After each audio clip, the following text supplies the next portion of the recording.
Hello, everybody. In this episode, I'm going to be breaking down episode 8 of Hitler's Circle of Evil, titled The Rise of Sycophants.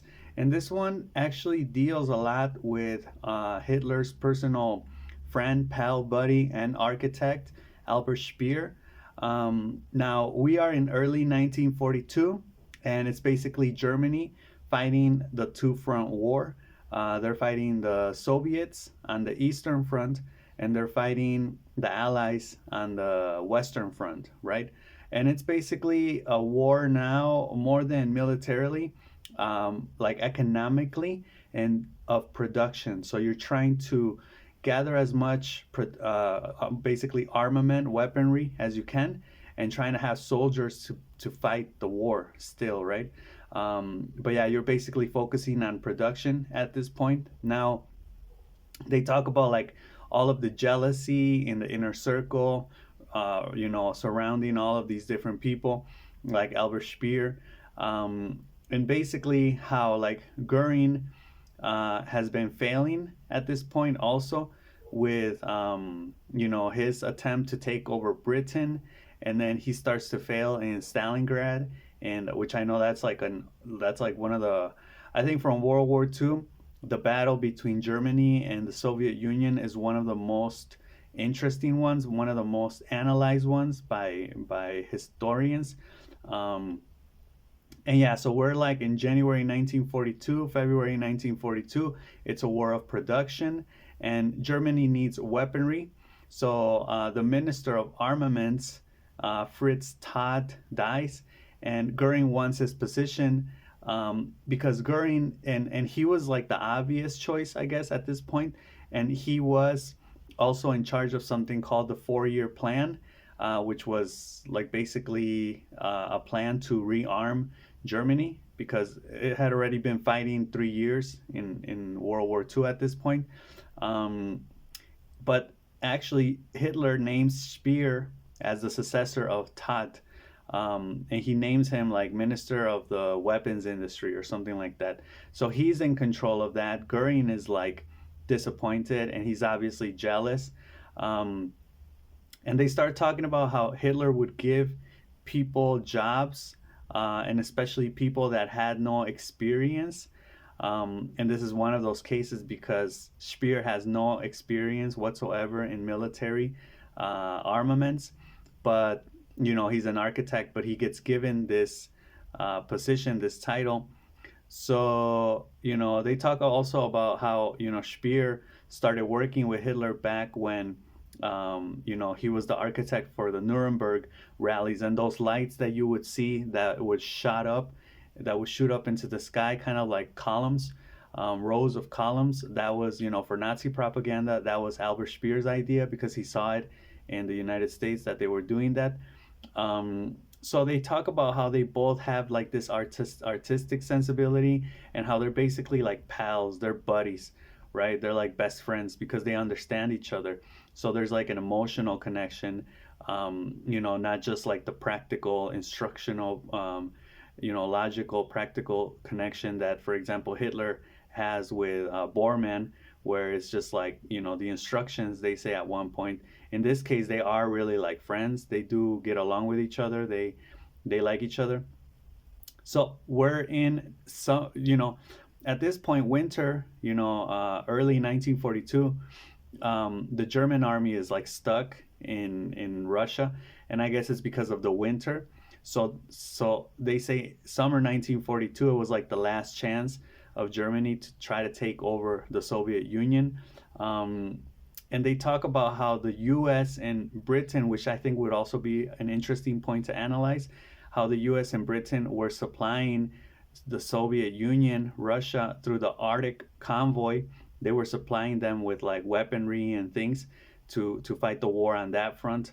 So Speer meets with Goering at this point, and there are tensions because Goering wanted that position, like I mentioned earlier. And Goering's kind of like, yeah, like we're gonna, I'm gonna be working with you, but this is the way things are gonna go. And Speer's not having it. He's like, no, because I have Hitler on my side, and Hitler says that I have full control. So Goering can't do anything about that. And then we jump over to March 1942, where Speer gets to work. Speer organizes the economy. They say that he starts running it almost like business like. And I guess Albert Speer was the one that was really interested in trying to win the war. He wasn't interested in these power dynamics as much as the older veteran Nazis. Like, he was younger, and I think he was in his 30s, and he actually wanted to, like, maximize all of the war efforts to win. The older Nazis were not really having it because they just wanted like power and control. So at the Berghof, Speer is doing good. Every month, him and Hitler talk. They even talk about how at one point, when Speer would call Hitler, he would say Heil Hitler, and then Hitler would say Heil Speer, right? Kind of like a joke, and that just talks about how on what terms they were. They were on very good terms. Like they were basically friends. And Bormann is obviously jealous, like I mentioned, because Hitler talks to Bormann with instructions, and Bormann is seeing that Speer and Hitler are getting along like more emotionally, more affectionately, more on friend terms. So in summer 1942, Operation Case Blue is underway, where in this case basically they need men for the war, so there aren't so many men in the factories, and this is kind of where like the SS and Himmler and like the prisoners of war, the concentration camp prisoners come into play, because the SS at this point, Himmler's SS, is the largest economic player in Germany, they say, because of the concentration camps. The concentration camps are a source of labor, and Himmler has factories in the camps, so he's making people work like slaves. And Speer doesn't agree with this idea. He actually wants people to work at the manufacturing companies, not bring the manufacturing to the companies to the concentration camps, but bring the people to the manufacturing factories. Goebbels also comes into this, and the war is turning sour. So it was harder to spin this to the people, because they say it was easy to spin it, or it was easy to talk about these things when Germany was winning battles and Germany had victories. But 1942 is a turning point, and for Germany during World War II. And at this point, Goebbels needs to start spinning failures as like successes. So it gets difficult for him to do that. But Goebbels is impressed by Churchill's speaking, which he didn't like Churchill, but he was able to see in him like an orator, just like himself.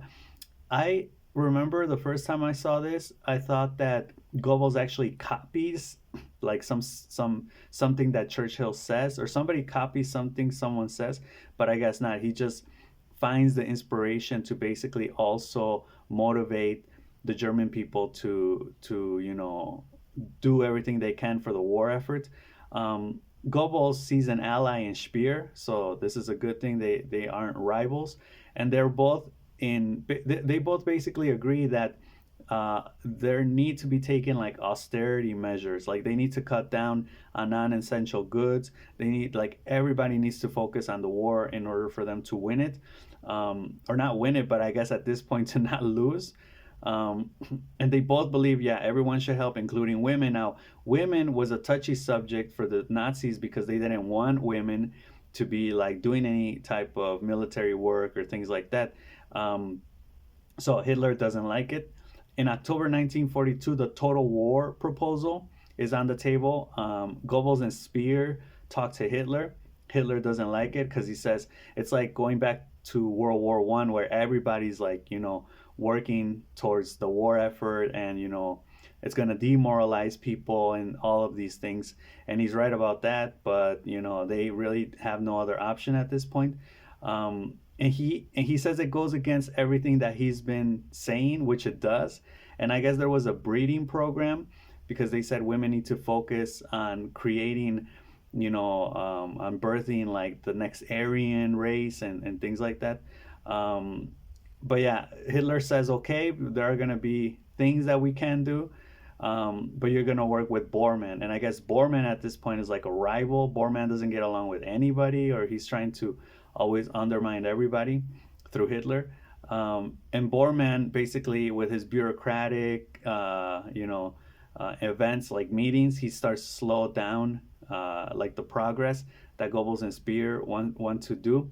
Goebbels and Speer kind of remind me of like two friends. I guess Speer was just friendly with Hitler, with Goebbels, and he was able to get on their good side and work with Goebbels. And Goebbels and Speer, I kind of picture them like two friends, like, hey, come on, let's get this done, for Germany. And Bormann and like Himmler, like, I guess is just like a bad dude. And I guess the thing with Bormann that these historians keep on saying, like, Bormann was brilliant and he was brilliant, and I guess like the only real evidence of him being brilliant is this idea that if he works with someone, like in this case he's working with Goebbels and Speer for the Total War program, and if the program is successful, he can take credit in that and say, oh yeah, like I had something to do with it, but subtly also, because they talk about this in last episode. But if it fails, then he can just blame them and he can, wash his hands and be like, oh yeah, that wasn't my fault. So they say that he's brilliant, and that's the only example that they give. So I don't know where else he was brilliant. I guess in just sweet talking to Hitler. And I guess playing this like game of not really getting involved with anybody, just kind of like being there, like in limbo, but actually doing things, pushing things along certain like paths, right? And Hitler being completely like, I guess, ignorant, indifferent to this, like unaware of this. So yeah, that's the idea. If it fails, blame others. If not, then take credit. Okay, so now we're in Stalingrad, and Goering is over there. So they're saying that Stalingrad must be taken because it has the name Stalin. But they're saying militarily it doesn't make no sense. Strategically, it makes no sense. They just want it because it has the name Stalin. So they reached the Volga, which is this river, and this very important river in Russia near Stalingrad back then, in August 1942.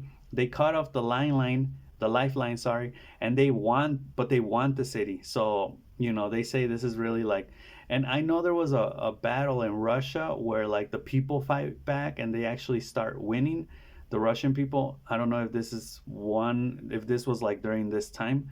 But basically Goering sees this as an opportunity, and he says, we're gonna do an air breach to support the soldiers over there, the 6th Army. But he fails. So in January 1943, Goering radio broadcasts calling like the German 6th Army and the Germans that were stuck in Russia. He starts calling them like heroes. And this is just like, Goering doesn't realize, but he's actually like making the Nazis look weak.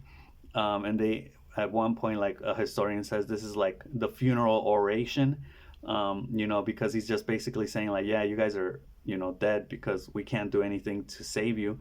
And just at that time, just that day, January 30th, 1943, the sirens start to wail over Berlin, and the British mosquitoes, they call them, actually start attacking Berlin because they feel confident enough at this point, January 30, 1943, to start attacking Berlin.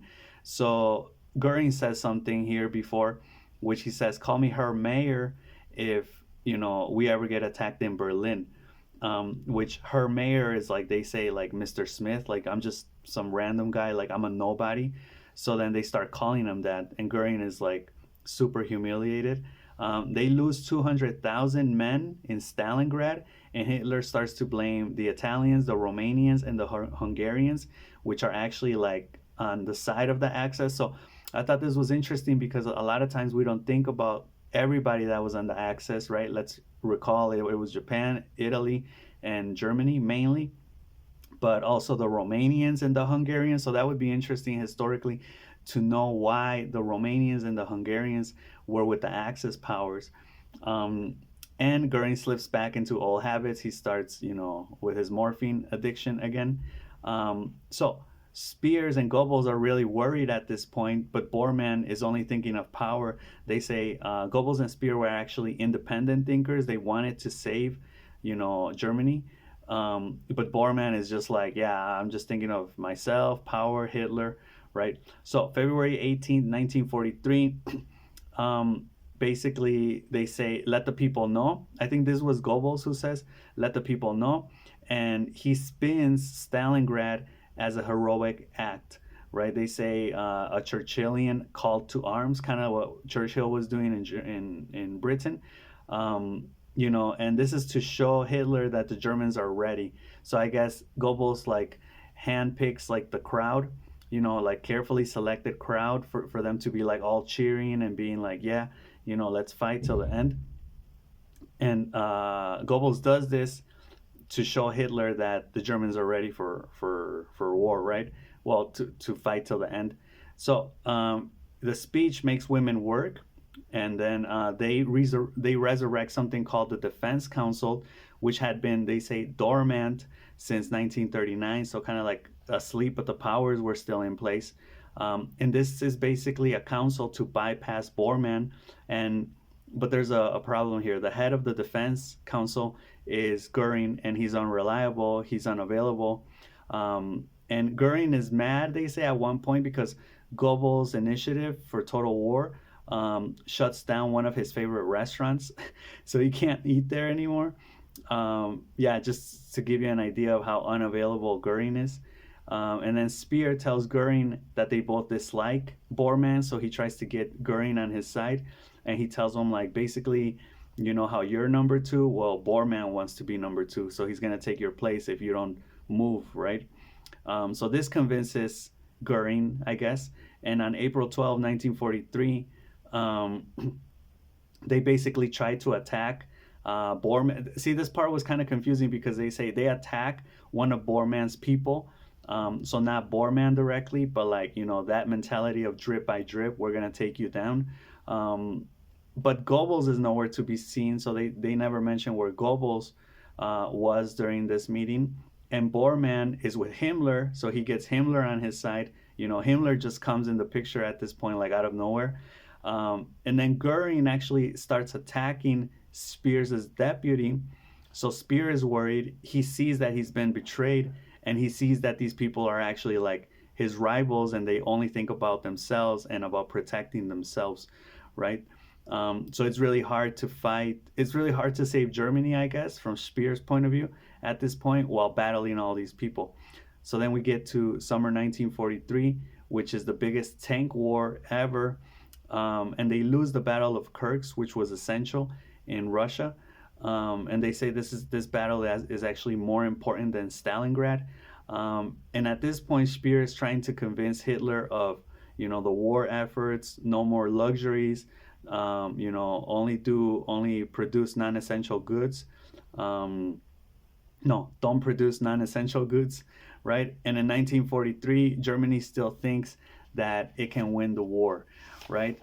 So then we move on. See, and this is where like some other type of people start to kind of interfere, especially there are commercial concerns. And I think just in general, people that were, living in the cities, especially the wealthy, I imagine, they didn't want to get rid of their luxuries, right? So they're this idea that Goebbels and Speer are pushing around of like austerity, the rich folks aren't probably having it. They're like, what do you mean we're going to have to cut down on my luxurious items? Like, no way, right? So October 1943, there's the Posen Conference. And at this point, Speer now gets Himmler on his side because, Himmler ultimately listens to Hitler. So Hitler's like, yeah, like get on board. And the SS basically start taking control, like full control of production. And at this point, Himmler gives a speech that day also of killing people, the evil to do good, and basically to start using like the slaves that they have at the concentration camps for work, like just basically working them to death, right? So Speer later claims, because he lived until the 1980s, I guess, and he claims that he didn't hear this, that he was actually like one of the good guys, that he was one of the good Nazis, that he was a victim of like Himmler and the Nazis. And he starts pushing around what is known as the myth, or the Speer myth, which is like totally fake, but it's the idea that he was actually like a good Nazi, right? He was sentenced to 20 years in prison at the Nuremberg trials, and I think he was in prison from 1947 to 1977, right? Something like that, like 20 years. Um, so anyway, they want to use concentration camp labor. And at one point, he actually says at least they had a chance to live, right? Talking about the slaves and basically like all these people that they had at the concentration camps, the Holocaust. There's also a weapon that Germany tries to develop called the V2, which I guess was like some type of rocket, like a secret weapon. And they say this is actually one of the highest death rates that they have. Because of this, many people die from the concentration camps. And now we're in January 1944. The Soviets, so this part gets critical because now the Soviets enter Poland and the Allies are moving their way up Italy, up the Italian peninsula. And Germany basically doesn't have soldiers to fight. So after this mass production gets underway, they say it's a little too late. So they should have gone into like total war effort like way before. So finally they start to do it, but it's already too late. January 1944, the Allies and the Soviet Union are closing in on Germany. They say Speer is exhausted. So we're in mid-January 1944. He has a psychological collapse and he admits himself into a clinic for an inflamed knee, and he's kept there for exhaustion by Karl Gebhardt. Right now, Speer refuses to stop working, so he's still working. He's paranoid. He tells Hitler that like his people are out to get him, and at the same time, he's getting more and more sick. So then a second doctor comes in and he says, "You're here for a knee problem, and now you got an embolism, right? So someone's making you sick." And then Anna-Marie Kampf, which is like the longest serving secretary of Speer, overhears Himmler and the doctor, not the second doctor, but the first one, Karl Gebhardt, talking about, like basically Himmler asks him, like, is he dead yet? And then, he says, well, don't answer that question. Like, the less we say, the better.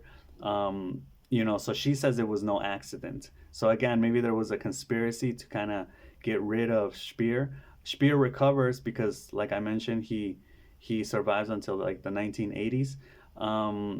And this speech that he gave earlier on, where the SS started taking control in the Posen conference, obviously creates backlash from I'm thinking the German elites that didn't want to, go to a total war effort.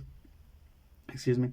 So Bormann uses the backlash from these people that are saying like, we didn't agree with Speer and Goebbels. And he feeds these things again drip by drip to Hitler.